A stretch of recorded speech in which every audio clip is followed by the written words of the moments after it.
Com muita honra, quero que você receba um amigo de muitos anos e que sempre que está aqui no Brasil faz questão de vir a essa casa de oração, pastor Samuel Ribeiro. Vamos aplaudir o Senhor.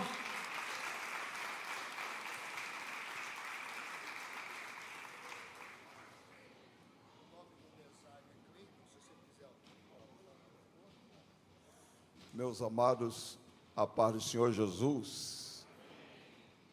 Cadê vocês? A paz do Senhor Jesus. Amém. Quantos estão felizes nessa noite? Pode soltar um brado de glória a Deus. Nós queremos mais uma vez externar a nossa gratidão a Deus pelo privilégio de ser amigo do pastor Márcio Rocha, da pastora, minha amiga também, que me dá sempre a honra, essa família, de me receber no meio desse rebanho, também que passei a estimar, passei a amar e ter um carinho muito especial por cada um de vocês. E quando venho aqui, me alegro, porque o melhor lugar para estar é num lugar que o povo sabe adorar. Vou repetir, num lugar que o povo sabe adorar. E vocês sabem adorar. Louvo a Deus. Queria pedir o Cleito aí, me dá um pouquinho de retorno, meu nobre. Fico grato aí pela sua gentileza. Abra sua Bíblia comigo, capítulo 13 da primeira epístola de Paulo aos Coríntios, verso de número 13, capítulo 13, verso 13. Quantos estão comigo? Pode dizer amém? Então, se você puder fazer a gentileza de estar em pé, para a gente ler junto esse texto. Texto muito conhecido, mas reputo que Deus tem uma palavra reservada para cada um de nós nessa noite. Capítulo 13, verso 13. Na minha versão diz assim: agora. Queria que você repetisse só essa palavra. Diga comigo, agora. Dá para ser um pouquinho mais forte? Agora. Permanecem esses três. O que é que permanece? A fé, a esperança e o amor. Mas o maior destes é o amor. Antes de você sentar, diga assim: 2026. Dá para falar mais forte? 2026 é o ano da fé, da esperança e do amor. Quantos recebem? Amém? Tome o seu assento.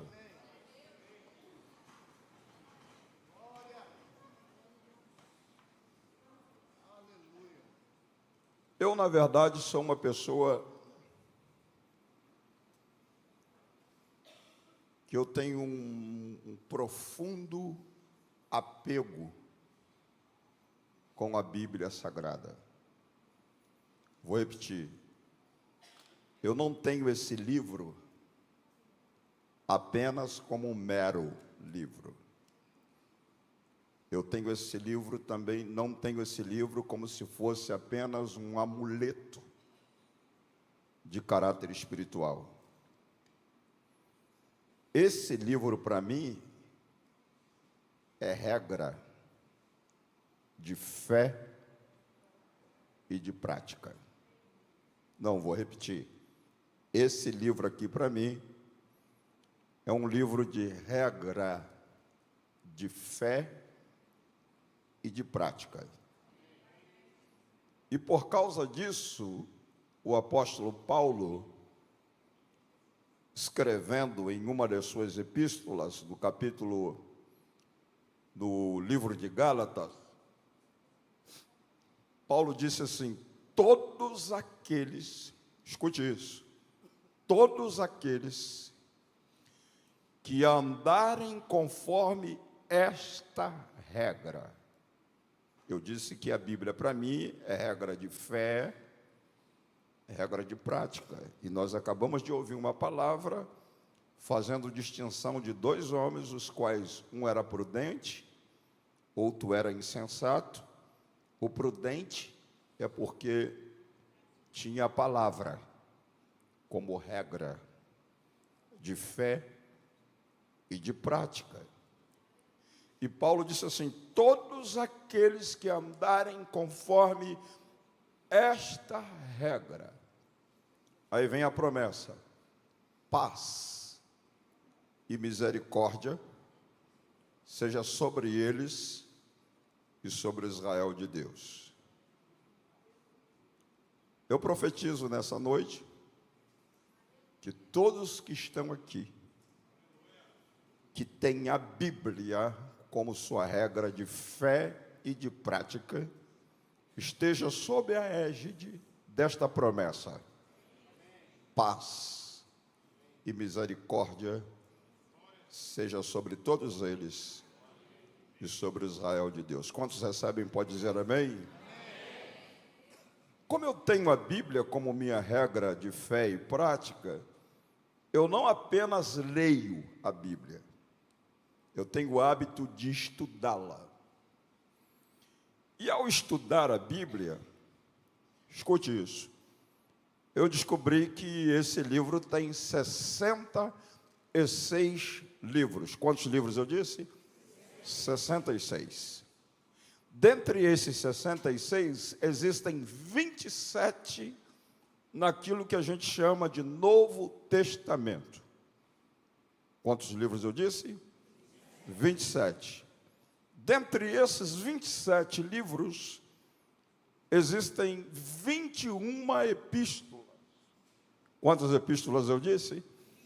21 epístolas. E é interessante que, ao estudar, eu descobri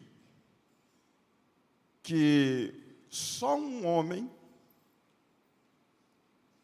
chamado Paulo, em que li um texto em uma das suas epístolas, nessa noite, só ele escreveu 14 epístolas dessas 21. Claro que eu estou incluindo a epístola aos Hebreus, que muitos biblicistas reputam que é de autor desconhecido. Mas eu, em particular, tenho uma inclinação em acreditar que a epístola aos Hebreus é de autoria do apóstolo Paulo. É uma inclinação pessoal, não é dogma, nem estou autodeterminando que seja assim. E, na verdade, eu tenho ficado assim, impressionado. Ao estudar a Bíblia, eu tenho ficado de queixo caído, boca aberta, com esse escritor que escreveu 14 epístolas do Novo Testamento. Dentre os 27 livros, ele escreveu mais da metade do Novo Testamento. E ele me chamou a atenção por isso. E o que é mais impactante é que ele, dentre todos os heróis da Bíblia, que você conhece, em especial, está na galeria dos heróis da fé, no capítulo 11 da Epístola aos Hebreus, ele foi o único na história da raça humana que teve a ousadia de bater no peito e dizer assim: sede meus. Hello, vou repetir. Sede meus imitadores, como eu fui de Cristo. Ele me chama a atenção, porque eu tenho mais de 40 anos que eu sirvo a Deus, persigo essa meta de ser um imitador de Cristo. E eu acho que a maioria há de convir comigo, os que estão aqui. É fácil ser imitador de Cristo, sim ou não? Não é fácil. Mas ele galgou o ápice de bater no peito e dizer: ó, se vocês quiserem imitar a Cristo, sede meus imitadores, e ele galgou o ápice de chegar à estatura da plenitude de Cristo, a estatura de perfeição. Está me entendendo? E imagina que ele conta uma experiência pessoal, que ele foi ao terceiro céu,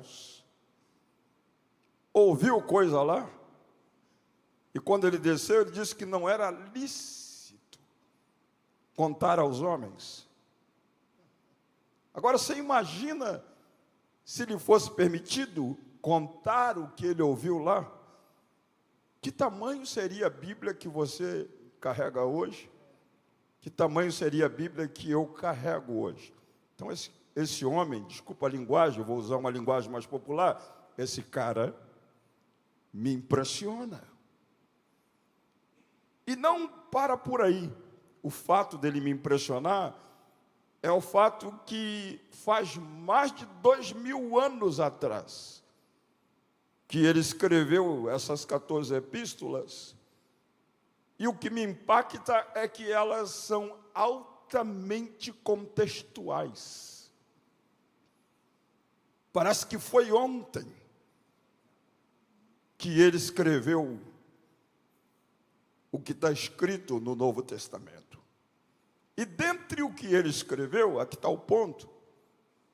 Talvez você pergunte, por que você está falando tanto do apóstolo Paulo? Estou falando por causa da contemporaneidade do que ele escreveu, e me fez lembrar uma epístola que ele escreveu para um dos seus filhos na fé, chamado Timóteo.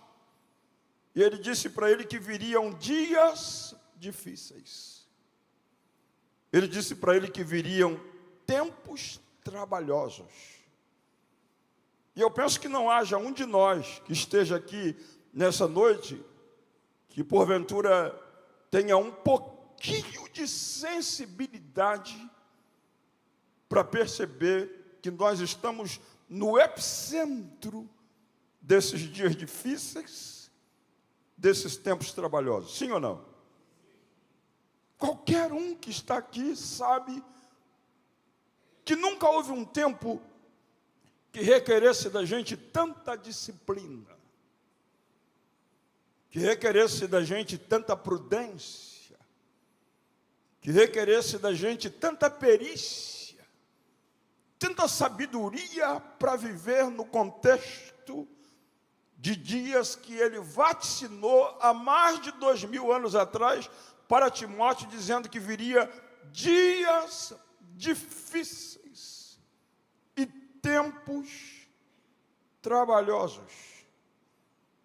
Aí ele parece que está lendo na mesma página de Jesus, que precedendo ele, e ele disse que era imitador. Jesus, precedendo Paulo, disse, por se multiplicar. Hello, você está me escutando, sim ou não?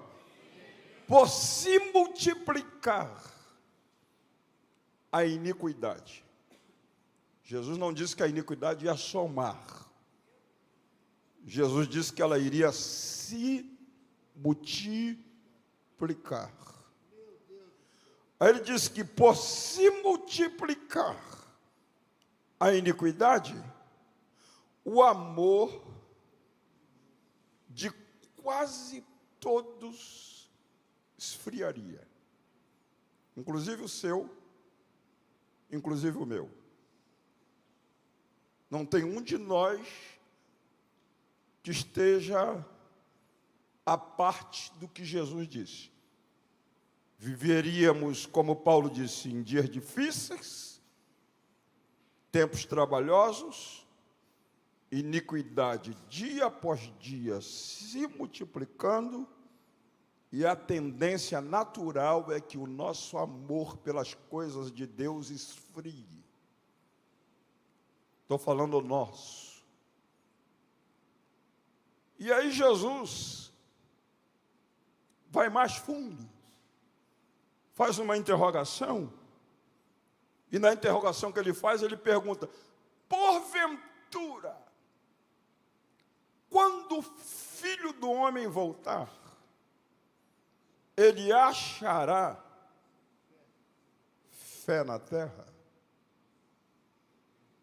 Aí parece que Paulo está aqui, no nosso meio nessa noite, e ele começa o texto que eu li nessa noite, com advérbio de tempo. E ele grita no texto, agora. Vou repetir, ele grita, agora. Trazendo a minha memória, na minha memória e na sua agora, que os tempos são difíceis, que os dias são trabalhosos, que a iniquidade está se multiplicando, que o amor de quase todos está esfriando, agora que a fé de vocês está ameaçada, aí ele diz, tem que permanecer. Não, você não escutou. Vou repetir, tem que permanecer. O que, pastor Samuel? A fé, mas o quê? A esperança e o amor. Por isso que eu vim dizer para vocês que 2026 é o ano. Vou gritar de novo, 2026 é o ano da fé, da esperança e do amor. O escritor da carta aos Hebreus define fé. E a definição é teológica, é simples. Ele diz que ela é o firme fundamento do que a gente não vê. Ele diz que é a certeza do que a gente espera. Essa é a definição da carta aos Hebreus, capítulo 11, verso 1. Mas no aspecto prático, no nosso dia a dia, eu definiria a fé como uma força motriz. Vou repetir. Eu definiria a fé como uma força motriz que está dentro de mim, que está dentro de você. E a despeito dos dias serem difíceis, dos tempos ser trabalhosos, a despeito da iniquidade estar se multiplicando, o amor de quase todos está esfriando, a despeito dessa fé estar sendo ameaçada, existe uma força motriz, chamada fé, que está dentro de mim, que está dentro de você. Ela é invisível, ela é impalpável, no mesmo tempo ela é abstrata, porque é invisível e impalpável, mas no mesmo tempo é concreta, porque tão certo como hoje é domingo, ela está dentro de mim. Ela está dentro de você. E pode ter certeza que você teve uma semana difícil, talvez complexa, cheia de adversidades, de contratempos, de reveses, de turbulências, de ventos contrários que sopraram contra a sua vida com ímpeto para te empurrar e te deixar paralisado, estático, sem se mover no que diz respeito às coisas de Deus. Mas aí o teu corpo até disse, olha, você está cansada. O teu corpo até disse, você está cansado, amanhã é segunda-feira, é melhor que você vá para a cama mais cedo, é melhor que você pegue um saco de pipoca, sente na frente do seu sofá, coloque um filme, relaxa, descanse, porque a semana que vem a agrura continuará sendo pesada, mas essa força motriz que está dentro de mim olhou para a cama e disse, não deita, vá para lá, para aquela casa de adoração, levanta a tua mão lá e libera a melhor adoração, exalta, bendiga o eterno nome de Jesus. Porque os que esperam no Senhor renovarão as suas forças.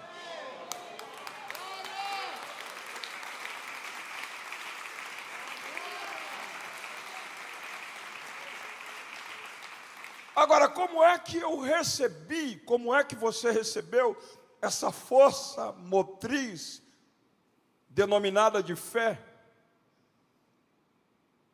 A Bíblia diz que ela vem, ela vem pelo...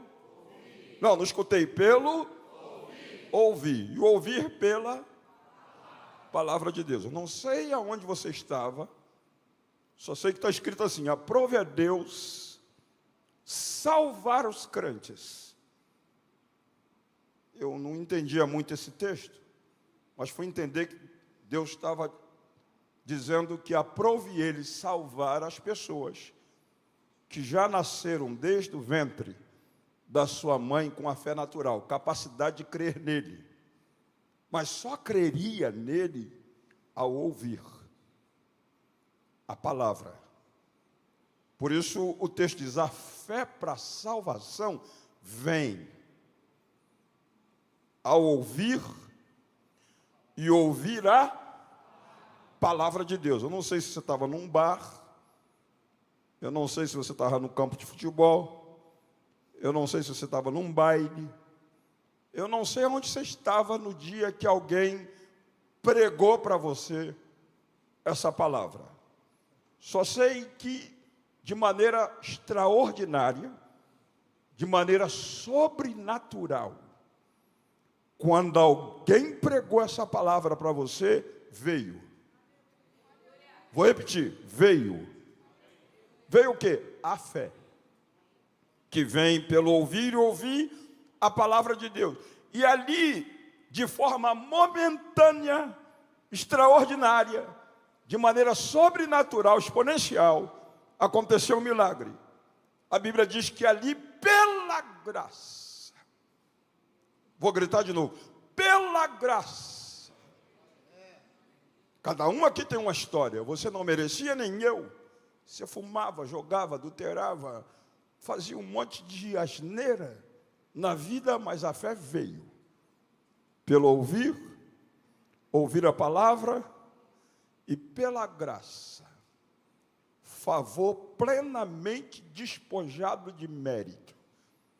Pela graça, você foi salvo. Você não escutou? Eu não estou dizendo que você vai ser salvo, estou dizendo que você foi salvo. Seu nome está escrito no livro da vida. Pela graça sois salvos. Aí você pergunta: Paulo, como? Aí ele diz: pela graça sois salvos por meio da fé. Aí vem um outro milagre. Aí ele diz: essa não é inata. Vocês não nasceram com essa fé. Ela é dom. Donativo, adquirido, sem mérito. Você não aprendeu numa universidade, não veio de um laboratório, ela veio ao ouvir a palavra, registrou seu nome no livro da vida. Você foi salvo e agora ela está dentro de você, como essa força motriz, que não tem pastor Márcio, pastora Malisângela, te policiando ao longo da semana. Ninguém manda você levantar de madrugada, mas você acorda 3, 4 horas da manhã, dobra os joelhos, nem que seja 5 minutos e ora. Você levanta de manhã, nem que seja na caixinha de promessa, você pega um versículo e lê. Você resolve jejuar no transcurso dessa semana e a igreja não estabeleceu nenhuma meta do gênero. O que leva você dentro do carro, sozinho, não tem carona do lado direito, não tem carona atrás, a lágrima rola aqui, e você no volante, e não é choro de tristeza, mas é um gozo descomunal, indescritível, que envolve a tua alma.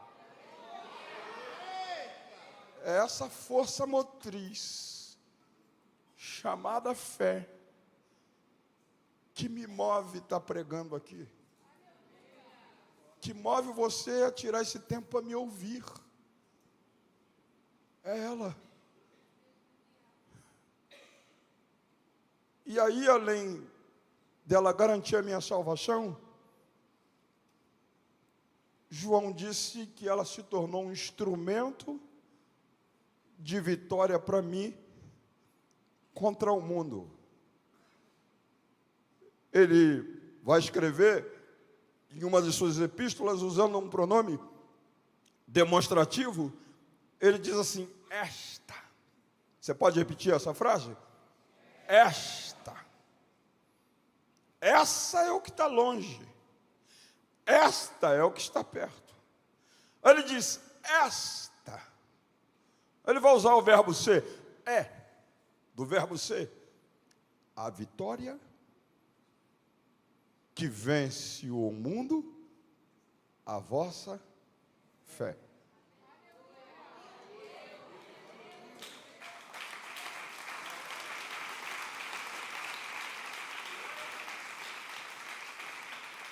E mundo aparece na Bíblia sobre 3 aspectos.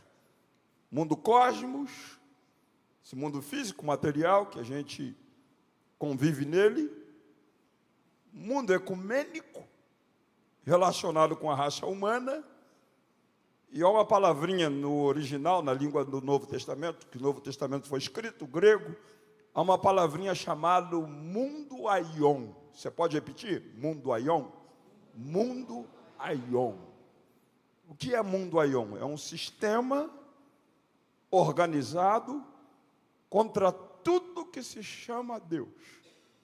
É um sistema antagônico, macabro, maquiavélico.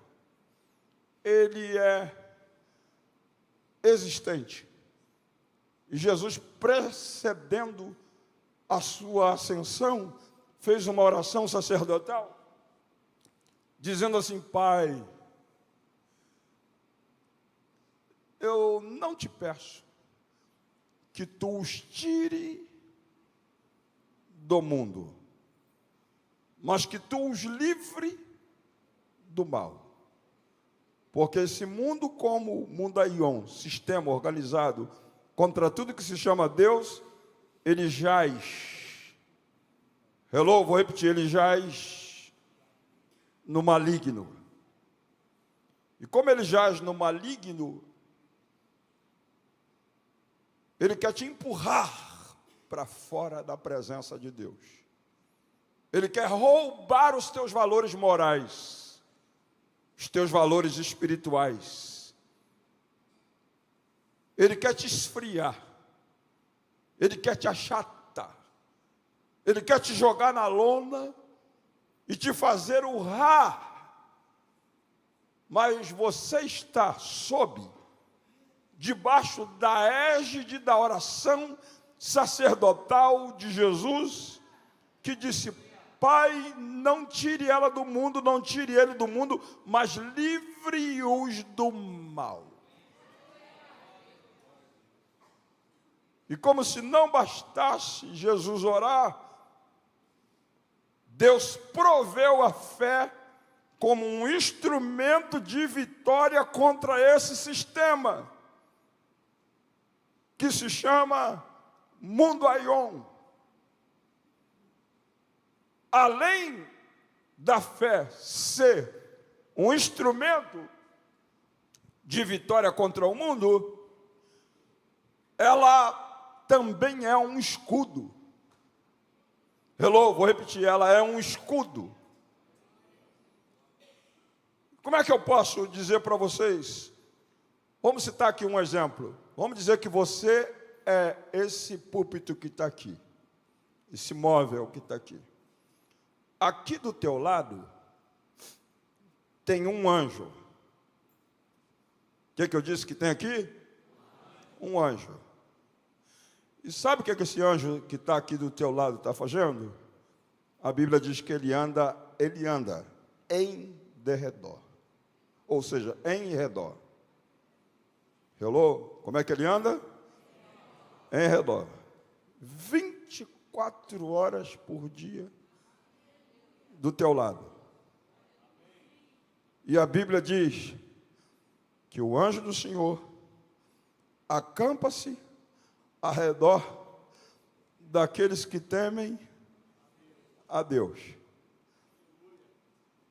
Só que o diabo não pode estar em redor, porque em redor está o anjo, então ele está em derredor. Ele está mais ou menos aqui nessa caixa. E como é que ele está olhando para você? O texto diz que ele está bramando, bramando como um leão, ávido, sexioso, desejoso em te tragar. E ele tem uma missão tríplice, porque a índole dele é má. Ele veio matar, roubar e destruir. Ele está aqui. Aí ele diz, poxa, queria matá-la. Aí ele diz, queria roubá-lo, queria destruí-la. Mas ele diz, poxa, está lá o anjo. Aí ele diz, mas eu mesmo assim não desisto, eu vou colocar pedra, com o objetivo dela tropeçar, ou ele tropeçar, cair, quebrar a cara, se machucar. Eu vou botar pedra. Aí Deus vem do parapeito da eternidade, se inclina assim, e olha ele colocando pedra, obstáculo no seu caminho, no dia a dia da semana. Aí Deus dá ordem a esse anjo, para livrar seus pés de tropeçarem em alguma pedra. Você só está aqui nessa noite porque esse anjo trabalhou por você, porque eles são ministros de Deus, espíritos de Deus, ministros de Deus, enviado para trabalhar a favor daqueles que hão de herdar a salvação. Levanta a tua mão e libera a melhor adoração. Desejo do diabo é que tu quebrasse a cara essa semana, que não desse certo os seus negócios, que a tua saúde fosse abalada. Tudo isso ele fez, mas Deus deu ordem. Esse anjo livrou seus pés de tropeçar em alguma pedra, e vocês não imaginam que todos os dias, eu estou falando todos os dias, cai 11.000 demônios nos seus pés, porque 1.000 cairão ao teu lado, 10.000 à sua direita, e tu não serás atingido.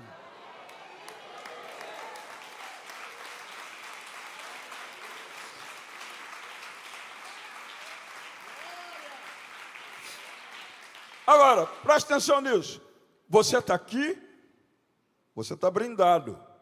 Interessante como é que Deus cuida de você. Você está brindado porque Jesus disse, aquele que vem a mim, de maneira nenhuma o diabo lhe toca. Para não tocar, Deus mandou o anjo ficar acampado em seu redor, 24 horas, livrando seus pés de tropeçar em alguma pedra. Como o diabo não desiste, ele tem legiões de demônios, ele manda todos os dias 11.000 demônios para te bagunçar. Mas eles caem diante de você todos os dias, mas ele está aqui em derredor. Mas ele não desiste. Ele diz, ainda vou pegá-la. Ainda vou pegá-la. Se eu não posso chegar lá, por causa do anjo que Deus mandou, eu tenho uma arma. E qual é a arma? São os dardos, as setas malignas. Aí ele prepara os dardos aqui, mas na presciência de Deus, Deus já sabia do projeto malévolo dele, maligno dele. Deus falou, eu vou dar um escudo, que é o escudo da fé, com o qual você vai apagar todos os dardos inflamados do maligno. Ele merece um glória. Aleluia.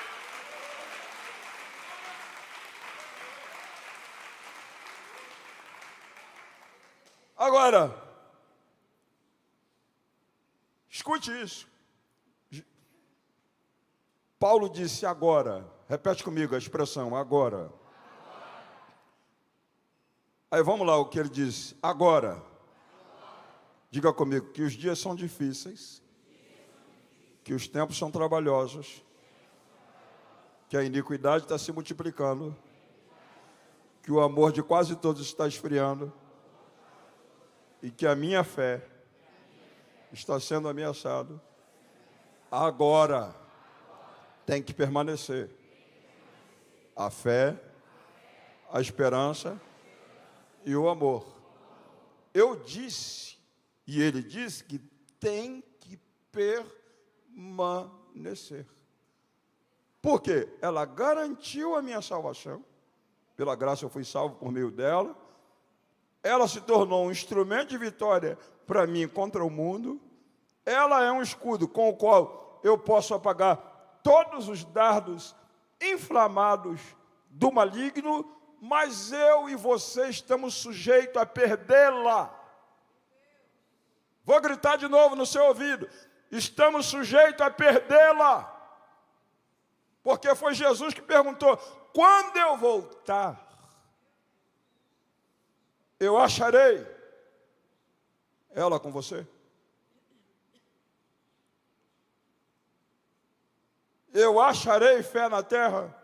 Aí Judas, para te ajudar e me ajudar, Judas disse assim, lutando, diga comigo, lutando. Judas disse, lutando. Como, Judas? Diligentemente. Em outras palavras, ele está dizendo, lutar de manhã, lutar de tarde, lutar à noite, de madrugada, lutando, não apenas lutando, diligentemente, pela fé, que uma vez vos foi dada. Quantas vezes foi dada? Uma única vez. Para você não perdê-la, para eu não perdê-la, eu tenho que discernir que o que garante a minha salvação é ela. Pela graça sois salvo por meio da. E sem ela é impossível agradar a Deus. Eu tenho que discernir que ela é instrumento de vitória contra o mundo. Eu tenho que discernir que ela é instrumento, que ela é um escudo que apaga dardos inflamados do maligno. A partir do momento que eu discerno que eu a recebi pela graça, não paguei um centavo, não adquiri, fundamentado na minha cultura, na minha teologia, não adquiri fundamentado no meu status social, porque ela é extensiva, pobres e ricos, gordo e magro, alto e baixo, não importa quem você seja, eu tenho que abraçar essa fé. Hello, vou repetir de novo para você entender. Eu tenho que abraçar essa fé. Ela é um tesouro de valor inestimável. Ela é uma força motriz que me leva a quebrar o protocolo para me quebrantar num culto como esse, sem querer saber quem está na minha direita, quem está na minha esquerda, quem está atrás de mim, quem está na minha frente. Eu quebro o protocolo e levanto a minha mão e dou a minha melhor adoração por causa desse presente,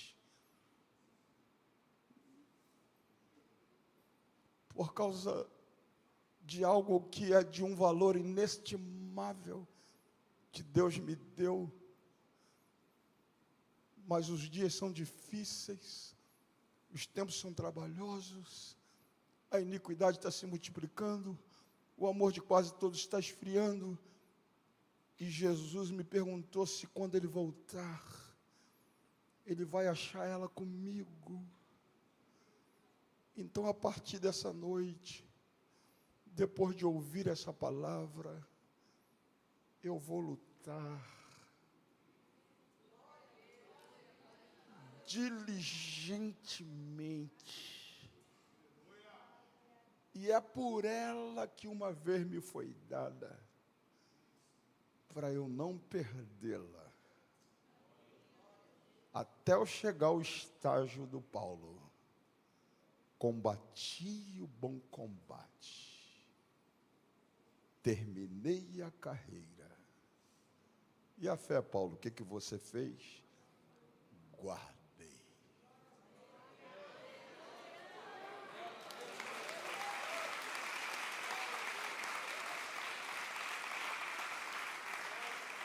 Quantos vão guardá-la? Vou repetir de novo, quantos vão guardá-la? Agora, deixa eu terminar dizendo, não tem um de nós que esteja aqui nessa noite que não tenha pelo menos uma pedrinha no sapato. Você pode ser alto, baixo, gordo, magro, rico, pobre, culto ou analfabeto. Todos aqui, sem exceção, todos têm uma pedrinha no sapato. Se não é uma pedra, é um calo. Hello, vou repetir de novo. Se não é um calo, já virou um calcanhar de Aquiles. Você está maquiada, bem bonitinha, pela sua aparência, pela forma como você se vestiu hoje, e você também está bem adornado, mas de repente está ereto assim, está tudo parecendo que está indo de vento em popa na sua vida. Mas quando você anda assim. Ou por causa do calcanhar de Aquiles, ou por causa do calo, ou por causa da pedrinha que é minúscula, aparentemente impotente, mas ela está suando no seu ouvido dizendo para você, você já cantou, você já adorou, você já falou línguas estranhas, você leu a Bíblia, você jejuou, você tem até subido ao monte, mas eu estou aqui para confrontar essa fé, para afrontar essa força motriz que te moveu para a casa de Deus nessa noite. Eu estou aqui mesmo na casa de Deus. Eu estou aqui te fustigando. Eu sou pequenininha, não comecei a te machucar ontem, semana passada, mês passado, ano passado, já tem algum tempo que eu estou aí no seu pé, frustrando os seus ideais, a realização dos seus projetos, dos seus sonhos. E me faz lembrar, pastor Márcio, daquele pai, no capítulo 17 do Evangelho de Mateus, em que o diabo entrou no menino dele. Aqui tem uma coisa em comum, entrou num filho dele. E aqui tinha um lago de fogo, o diabo falou, vou matar esse menino queimado no fogo. Aqui tinha um lago de água, o diabo falou, aqui eu vou matar esse menino afogado aqui nessa água. Aqui tinha uma fogueira, ele disse, eu vou matar esse menino aqui na fogueira. E aquele pai exausto cercava a fogueira, cercava o lago, para o diabo não matar o seu filho. Só que ele cansou. Aí soube que Jesus deu poder aos discípulos para expelir demônio, curar enfermo, para operar maravilhas. Levou o menino lá. E aí veio a frustração. Os discípulos, suaram a camisa e não conseguiram expelir o demônio que queria matar o menino no fogo e matar o menino na água. Não conseguiram. Nessas alturas, Jesus vem chegando, o pai se joga e diz, Senhor Jesus, me ajuda.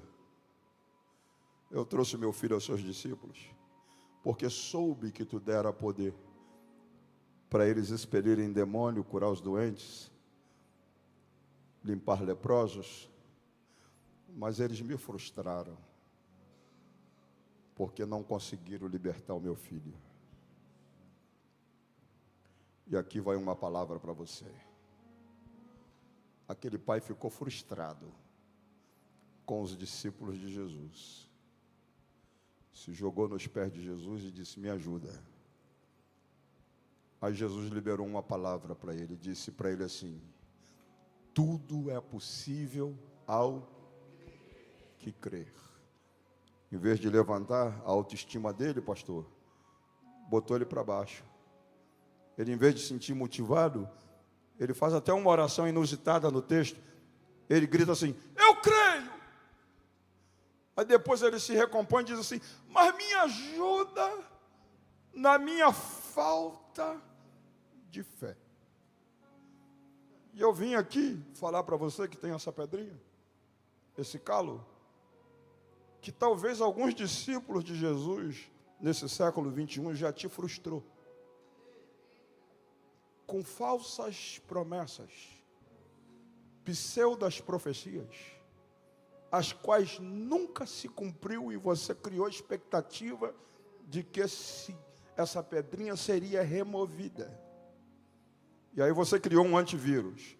Você diz: eu vou para a igreja e vou fazer como aquele pai. Eu creio para a minha salvação. Mas não me fale em milagres. Só que você está frustrada, você está frustrado com alguns discípulos, mas você não pode se frustrar com Jesus. Eu vou repetir: você não pode se frustrar com Jesus. Porque Jesus é magno. Em que sentido? Aquele pai diz: me ajuda na minha falta de fé. Se for a possibilidade desse menino ser liberto, me ajuda na minha falta de fé. Só que ele cria em Jesus para a salvação, mas tinha perdido, se esvaído a possibilidade de crer para milagre. E sob o ponto de vista da Bíblia, estava falido, estava destinado à falência, porque a Bíblia diz que sem fé é impossível agradar a Deus. E ele confessou: me ajuda na minha falta. Ele está dizendo que tinha falta. Então estava destinado à falência. Só que ele estava diante do autor. Eu vou gritar de novo. Ele estava diante do autor e do consumador da fé. Mesmo que a sua fé tenha se esvaído com a decepção, desencanto, nesse processo de vida cristã, o autor e consumador da fé está aqui nessa noite, só para ajudar quem tem falta de fé. E se você é um candidato, haverá milagre. Eu vou profetizar de novo: haverá milagre. Porque eu estou profetizando que 2026 é o ano da fé, da esperança e do amor. Jesus expeliu o demônio do menino e entregou o menino ao Pai. Esse mesmo Jesus está aqui nessa noite. Essa casa está impregnada de uma fragrância. É a fragrância da rosa de Sarão. É a fragrância do lírio dos vales. É o brilho da estrela da manhã.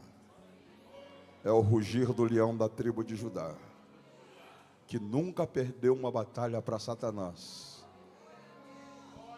Se o diabo apostou que você estaria falido por falta de fé, ele quebrou a cara. Porque você veio nessa noite do laboratório da fé. E o autor e consumador da fé está aqui para liberar a fé que operará milagre na tua casa e na tua família. Nessa noite, em nome de Jesus. Eu termino aqui já. Quem se lembra da mulher Sirofenícia? Você já leu sobre a mulher Sirofenícia, sim ou não? Você se lembra que ela veio atrás de Jesus? Olha como é que ela vem. Jesus, filho de Davi, tem misericórdia de mim. Ela grita, pastor Márcio, N vezes. Aqui vem outra frustração. Os discípulos de Jesus falaram: Senhor Jesus, o senhor quer que a gente agarre essa mulher e bota para fora porque ela vem gritando atrás de nós? como se não bastasse os secretários de Jesus querer expulsá-la, aí ela se decepciona, porque ela ouviu dizer que Jesus dava audição a surdo, voz a mudo, fazia paralítico andar, ressuscitava morto, multiplicava pães e peixes, transformava água em vinho, que até o vento e o mar obedeciam a sua voz. Ela grita, grita, grita, e o texto diz que Jesus não lhe respondia uma palavra sequer. Aqui está o seu problema e o meu. Apesar de ser dizimista, ofertante, não perder um culto, ser adorador, leal a Deus, fiel à sua igreja, você pega, vez por outra, um texto da Bíblia que está: clama a mim, e responder-te-ei, anunciar-te-ei coisas grandes e firmes. Aí você separa esse texto. Aí você pega outro que diz assim: eu amo os que me amam, e os que de madrugada me buscam me acharão. Aí você lembra do hino da Andréa Fonte, que a fila de madrugada é menor.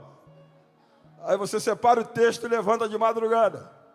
Aí você pega outro que diz: clama a mim. Ou seja, outro que diz assim: pedi e dar-se-vos-á, buscar e achareis, batei e abrir-se-vos-á, porque quem pede recebe, quem busca acha, quem bate abre-se-lhe-á. Aí você pega esses textos todos, separa e dobra o joelho e diz: Deus, essa pedrinha aqui, ó, já faz anos que ela confronta a minha fé, Deus, que ela me machuca, que ela me bota para baixo, que ela me ridiculariza, que ela tenta me achatar. Me fale: está doendo, Deus, estou no meu limite. Aí a tua decepção é que Deus não te dá uma palavra sequer. Parece que o céu se fechou para balanço, com 7 chaves. Só que a mulher me ensinou uma lição. Jesus não respondia a palavra, os discípulos queriam expulsá-la. Aí ela diz: não é por muito eu falar, que eu serei ouvida. Vou fazer aqui o que ninguém está fazendo. Dobrou o joelho atrás dele, levantou as 2 mãos, e ela dizia assim no coração: Senhor Jesus, tu operas no querer, no efetuar e no realizar. Tu podes tudo e os teus planos não podem ser frustrados. Senhor Jesus, se tu for lá na minha casa e curar a minha filha, eu vou te adorar. Mas, Senhor Jesus, eu reconheço a tua soberania. Se porventura tu não for lá e não curá-la, eu vou continuar aqui com a minha mão levantada, reconhecendo que tu és o que és, independente do que tu faça ou deixa de fazer na minha vida. Quando ela orou assim, Jesus parou. E Jesus só para adorador. Eu vou repetir: Jesus só para adorador. Por quê? Porque o Pai procura. Se tem uma coisa que o Pai está fazendo aqui agora, ele está assim, ó, ele procura os verdadeiros adoradores que vieram a essa casa nessa noite, independente das circunstâncias, independente da pedrinha ou do calo, independente do calcanhar de Aquiles, está aqui com a mão levantada dizendo: tu és soberano. Se tu me curar, eu vou te louvar. Se tu não me curar, tu continua sendo digno de honra, de glória, de louvor e de adoração. Aí Jesus para e vira para ela e diz: senhora, a senhora pode se levantar, por favor? Aí ela, eu penso que ela ironiza, ela diz: o senhor está falando comigo? Eu gritei, escabelei, tu não me respondeu uma palavra, os teus secretários mal educados queriam me expulsar para fora da reunião. Agora que eu achei uma posição que eu fiz tu parar para falar comigo, tu acha que eu vou me levantar? Eu vou continuar aqui te adorando. Aí Jesus falou para ela assim: mulher, é bonito o seu gesto, Porque o Pai só procura verdadeiros adoradores que o adorem em espírito e em verdade. E Ele te achou. Mas eu tenho uma notícia ruim para você. Eu não posso fazer nada por você. Olha aqui, mulher. Eu não posso pegar o pão dos filhos eleitos e dar para uma cachorrinha igual você. Era um dispositivo pejorativo da cultura judaica. Jesus usa para testar a autenticidade da adoração, para saber se era uma mera coreografia barata ou se era uma adoração em espírito e em verdade. Aí Jesus testa. Aí ela diz: o senhor pega esse pãozão, dá para os seus filhos eleitos. Eu não me incomodo. Mas se cair uma migalhinha da mesa dos seus donos, já é o suficiente para o meu milagre.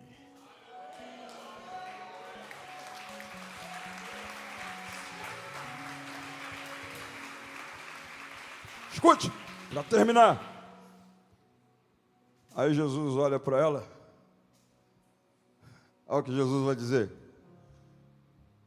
Jesus, como te peça assim, puxado o talão de cheque. Estou parafraseando. Puxou o talão de cheque e pegou um cheque em branco e assinou embaixo. E disse: mulher, eu já assinei o cheque. Quem vai colocar o valor no cheque é você. Porque para adorador, a minha palavra é a seguinte: seja feito para contigo como tu desejas.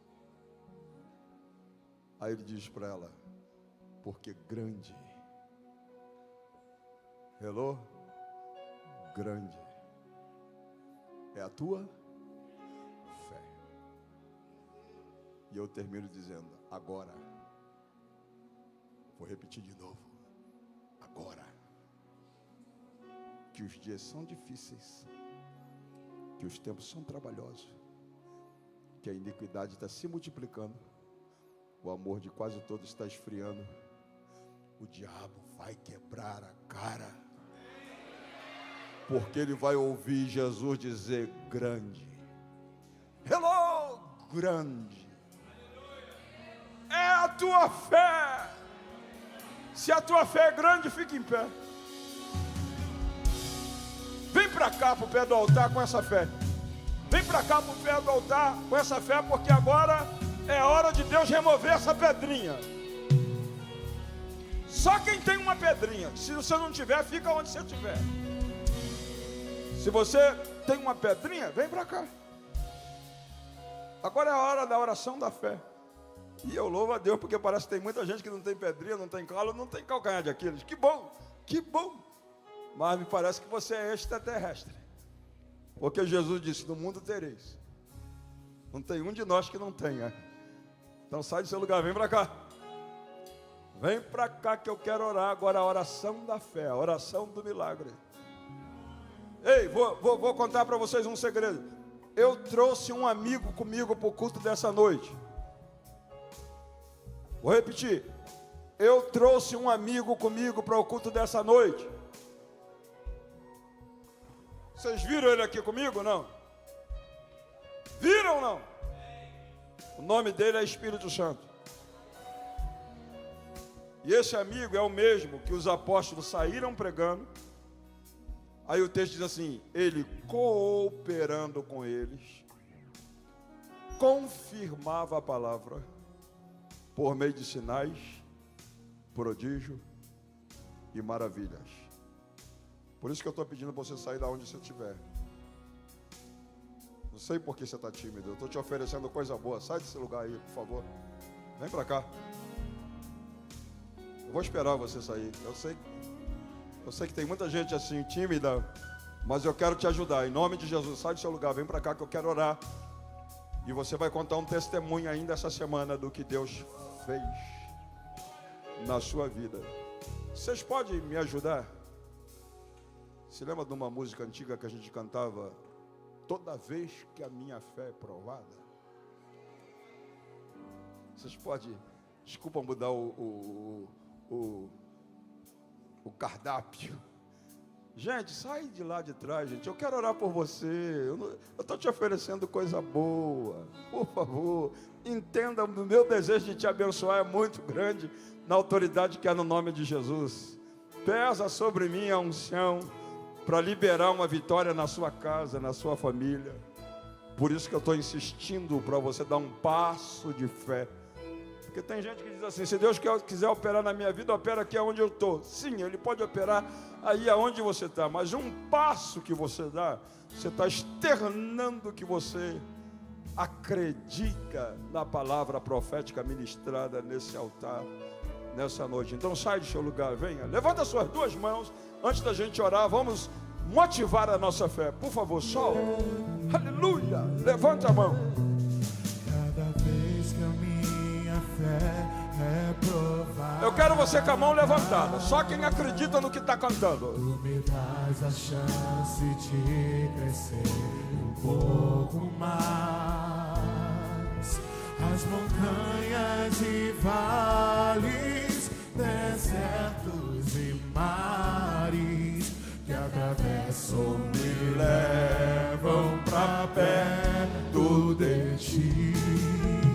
Minhas provações não são maiores. Só com a mão levantada de adorador. Eu quero ver adorador. E não vão me impedir de caminhar. Erechaios.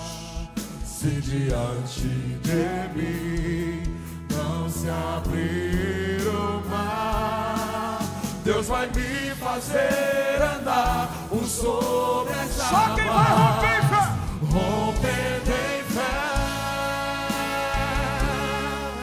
minha vida se revestirá do teu poder. Rompendo em fé, com ousadia vou mover no sobrenatural.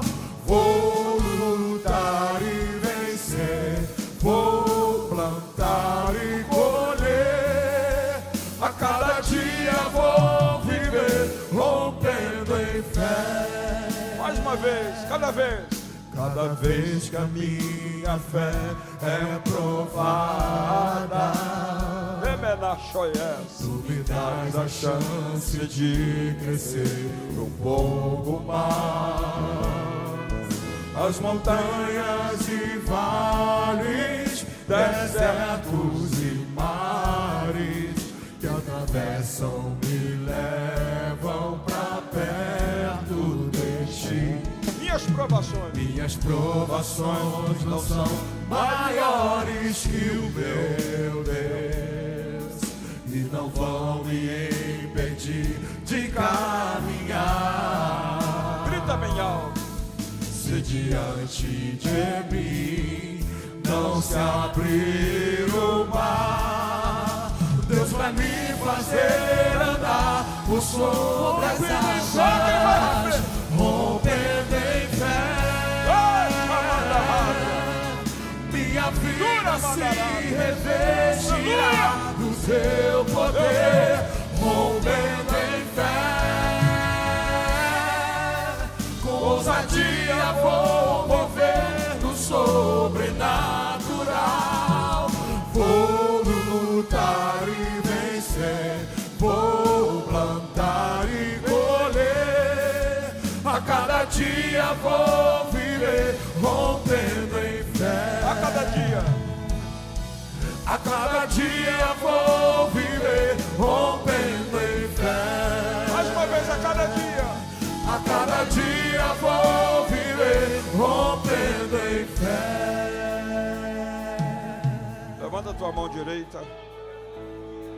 Levanta a mão do trabalho. Coloca a outra mão no coração. E diga comigo assim: Deus, fala mais alto. Deus,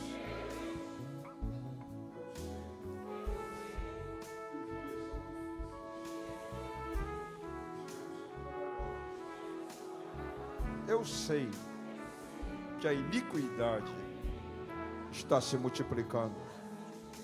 O amor de quase todos está esfriando. E a minha fé está sendo ameaçada. Mas nessa noite, eu ouvi a tua voz, que agora, grita bem alto, agora, nesses dias difíceis, nesses tempos trabalhosos, nesse tempo de iniquidade se multiplicando e amor esfriando, Deus, eu preciso que a minha fé permaneça. Tu vai me dar graça para eu combater o bom combate. Eu vou terminar a minha carreira.